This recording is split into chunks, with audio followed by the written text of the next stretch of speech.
Hello students, आज हम study करेंगे फेज इक्विलिब्रियम का पार्ट 2, जिसमें हमने पार्ट 1 में देखा था वाटर का फेज डायग्राम। अब हम आज देखेंगे कार्बन डाइऑक्साइड एवं सल्फर सिस्टम का फेज डायग्राम।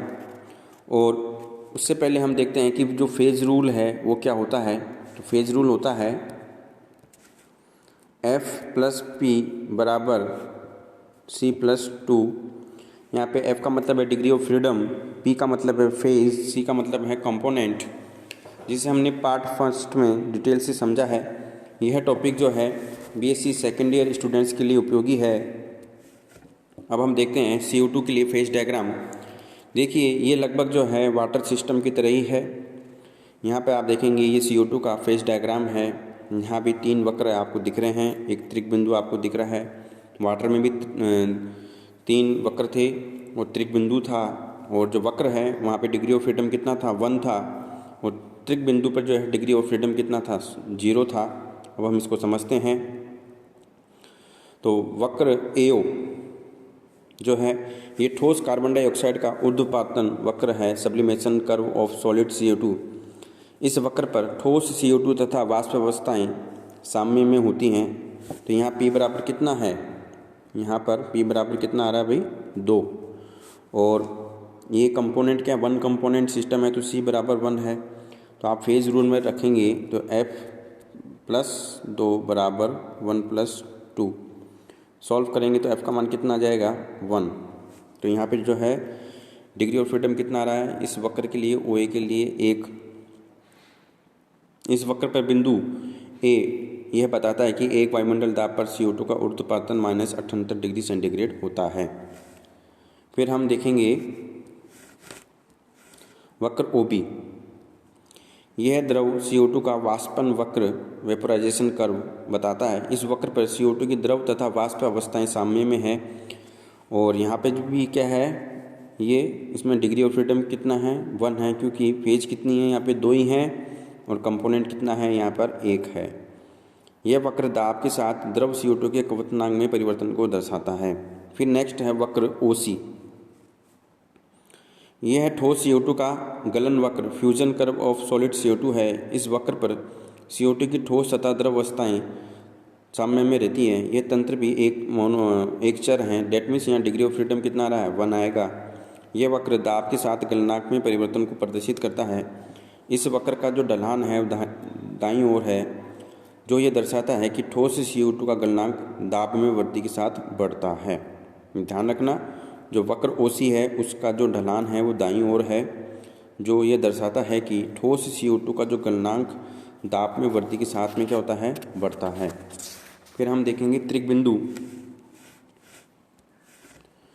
तो ये जो त्रिक बिंदु है इसमें क्या है, कितनी फेज, यहाँ पे कितने वक्र मिलते हैं, OA, OB एंड OC बिंदु ऊपर मिलते हैं। यहाँ पर CO2 की तीनों प्रावस्थाएं ठोस, द्रव व वाष्प साम्य में होती हैं। तो यहाँ पे P का मान कितना आ गया, 3। कंपोनेंट कितना है, 1। तो F कितना आ जाएगा यहाँ पर, 0। तो डेट मीन्स यहाँ पे डिग्री ऑफ फ्रीडम कितना है, 0। तो यहाँ पर जो है टेम्परेचर और प्रेशर का मान क्या होता है, निश्चित होता है। इसको हम चेंज नहीं कर सकते। अगर इसको चेंज करेंगे तो ये डिग्री ऑफ फ्रीडम त्रिक बिंदु नहीं रहेगा। इस बिंदु पर जो तंत्र का ताप होता है वो -57 डिग्री सेंटीग्रेड होता है, और जो दाब है वो है 5.2 वायुमंडल। इस बिंदु पर ताप या दाब में थोड़ा सा परिवर्तन करने पर तीनों प्रावस्थाएं अदृश्य हो जाती हैं। उदाहरण के लिए ताप को थोड़ा बढ़ाने पर ठोस प्रावस्था अदृश्य हो जाती है और साम्य वक्र OB की ओर विस्थापित हो जाती है। फिर है area AOB, BOC and AOC। वक्र OB द्वारा सीमित क्षेत्र AOB में केवल वाष्प अवस्था होती है। इसी प्रकार वक्र OC द्वारा सीमित क्षेत्र BOC में, और BOC में द्रव, और AOC के अंदर क्या ठोस प्रावस्थाएं होती हैं। और इन क्षेत्रों में क्या है, फेज कितना है, 1 है, कंपोनेंट भी क्या है, 1 है। तो डिग्री ऑफ फ्रीडम कितना रहेगा, इन क्षेत्र में 2 आएगा। ठीक है, तो यहाँ पे देख लीजिए वक्र पे डिग्री ऑफ फ्रीडम कितना है, 1। और जो एरिया हैं AOB, BOC और AOC, वहाँ पे डिग्री ऑफ फ्रीडम कितना है, 2। और जो त्रिक बिंदु है वहाँ पे डिग्री ऑफ फ्रीडम कितना है, 0। कार्बन डाइऑक्साइड का फेज डायग्राम जल वाटर सिस्टम के फेज डायग्राम के समरूप है, लेकिन कुछ बातों में ये भिन्न है कि ठोस CO2 के गलन वक्र का ढाल दाब अक्ष के दाईं ओर होता है, जबकि जल तंत्र के लिए ये ढाल बाईं ओर होता है। इसका तात्पर्य है कि दाब बढ़ने पर ठोस CO2 का गलनांक बढ़ता है, जबकि दाब बढ़ने पर बर्फ का गलनांक कम होता है। ठोस CO2 द्रव के साथ साम्य अवस्था में केवल उच्च दाब पर ही पाई जाती है, जबकि जल तंत्र में बर्फ और द्रव जल एक दूसरे के साथ अति निम्न दाब पर भी साम्य में होते हैं। ठोस CO2 का वाष्प दाब अति निम्न ताप पर भी काफ़ी उच्च होता है, जबकि बर्फ के वाष्प दाब से कई गुना अधिक होता है। अब हम नेक्स्ट चलते हैं सल्फर सिस्टम। देखिए, गंधक के जो हैं दो अपरूप होते हैं, विषम लंबाक्ष और एकंताक्ष गंधक। ठीक है, और ये दोनों जो हैं एक दूसरे से जो साम्य अवस्था में 95 डिग्री सेंटीग्रेड 95.6 डिग्री सेंटीग्रेड पर एक दूसरे के साथ साम्य अवस्था में रहते हैं। तो कहने का मतलब है ये आप इक्विलिब्रियम जो है 95.6 डिग्री पे रहता है, और इस ताप को संक्रमण ताप कहते हैं। एक वायुमंडल दाब पर रोम्बिक सल्फर है, उसका जो गलनांक है वो 114 डिग्री सेंटीग्रेड तथा मोनोक्लिनिक सल्फर का गलनांक 120 डिग्री सेंटीग्रेड है। द्रव गंधक जो है वो 444.7 डिग्री सेंटीग्रेड पर उबलता है। अतः साधारण गंधक निम्न चार प्रावस्थाओं में पाया जाता है। साधारण जो गंधक है वो चार प्रावस्थाएं मिलेंगी। अब हम देखेंगे यहाँ पर फेज रूल को देखते हैं। तो फेज रूल है F+P = C+2। ठीक है, और ये एक वन कंपोनेंट सिस्टम है, तो C बराबर कितना आ गया 1, और यहाँ पे P कितना देख रहे हैं आप 4, तो F का मान कितना आएगा, सॉल्व करेंगे तो -1, जो कि संभव नहीं है। अतः गंधक की चारों प्रावस्थाएं एक साथ विद्यमान नहीं रह सकती। समझ गए आप? जैसे अभी आपने वाटर सिस्टम में और CO2 में देखा कि त्रिक बिंदु आ रहे थे, तो वहाँ पे तीनों प्रावस्थाएं एक साथ विद्यमान थी, लेकिन गंधक के अंदर जो ये चारों प्रावस्थाएं हैं एक साथ विद्यमान नहीं रह सकती। इसलिए उपरोक्त चारों प्रावस्थाओं में से केवल 3 प्रावस्थाएं ही एक साथ रह सकती हैं, क्योंकि एक घटक तंत्र में तीनों प्रावस्थाओं से अधिक प्रावस्था का एक साथ होना संभव नहीं है।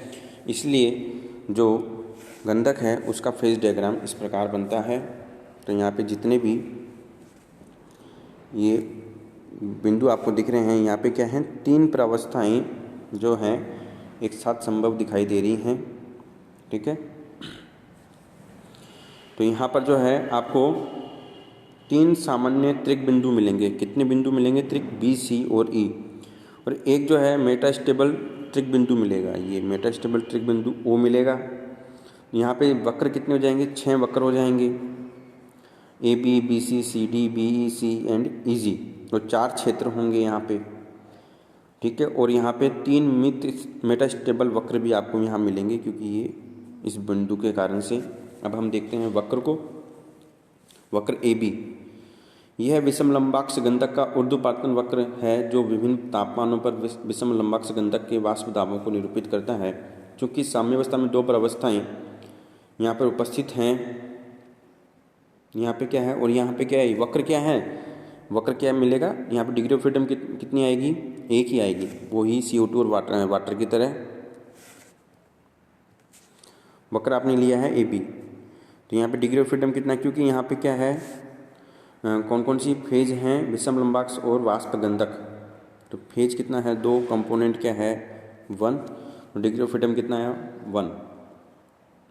वक्र BC, इसको जो है एकंताक्ष गंधक का ऊर्ध्वपातन वक्र कहा जाता है, और यहाँ पर जो है एकंताक्ष गंधक के वाष्प दाबों को ये विभिन्न तापमानों पर एकंताक्ष गंधक के वाष्प दाबों को प्रदर्शित करता है। यहाँ पे भी 2 प्रावस्थाएं हैं, डिग्री ऑफ फ्रीडम कितना है 1 है।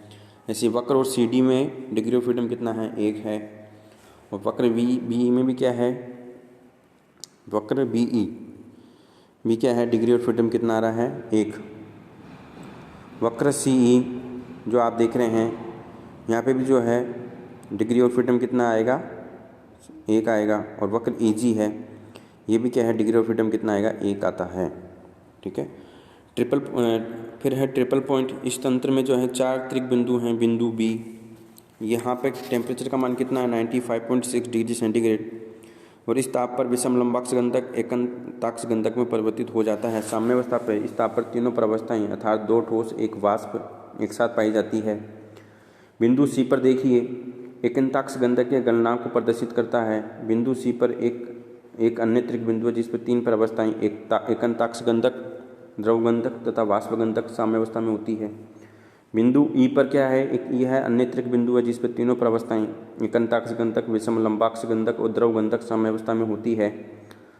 बिंदु ई 150 डिग्री सेंटीग्रेड टेम्परेचर पे होता है और 1290 एटमॉस्फेयर दाब को प्रदर्शित करता है।